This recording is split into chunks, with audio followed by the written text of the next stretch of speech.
Қайырлы күн, құрметті көрермендер, бүгін сіздермен ең керемет сорпа жасайтын боламыз.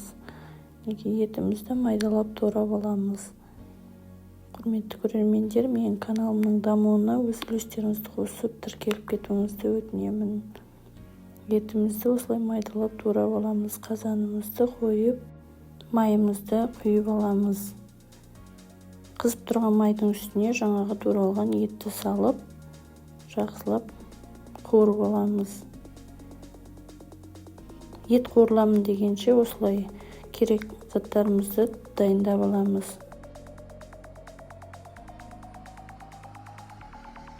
Пиязымызды турап, осылай еттің үстіне салып, бір қасық тұзымызды салып, жақсылап араластырамыз. Еті жақсылап қуырылған жақсы. Сәбізімізді тураймыз. Бұрышымызды турап аламыз. Қызанағымызды 4 бөлікке бөліп, онда турап саламыз. Бәрін жақсылап араластырамыз.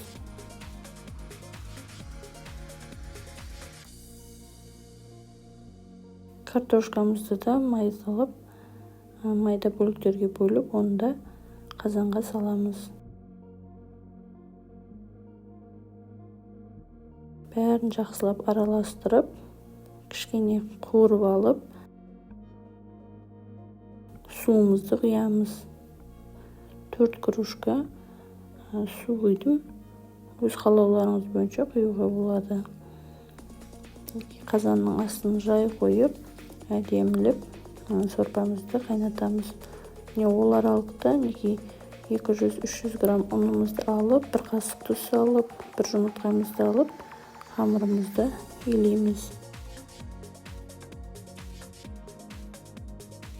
Қамырымызды осылай илеп алып, 10-15 минут тындырып қоямыз. 10-15 минут қойғасын тағы да алып, тағы да мұжғылап, 5-10 минут қойып аламыз бойын алу үшін. Бойын алған қамырды осылай жаямыз. Қамырды қаттылау қылып илеген дұрыс. Қазанымыз әдемі қайнап жатыр. Енді қамырымызды жаямыз. Қамырымызды орташа, қатты жұқа емес, қатты қалың емес етіп жайып аламыз.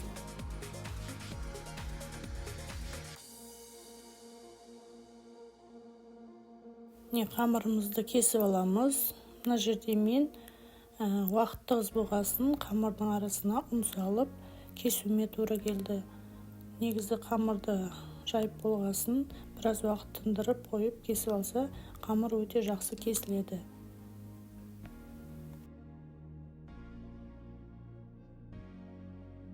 Біздің мампарларымыз дайын. Енді қайнап тұрған сорпаның үстіне қамырымызды саламыз.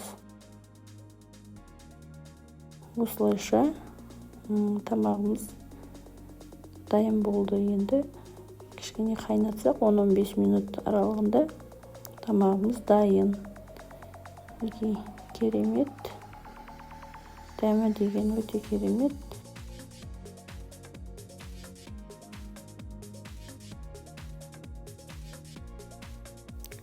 Менің каналыма тіркеліп кетуді ұмытпаңыздар.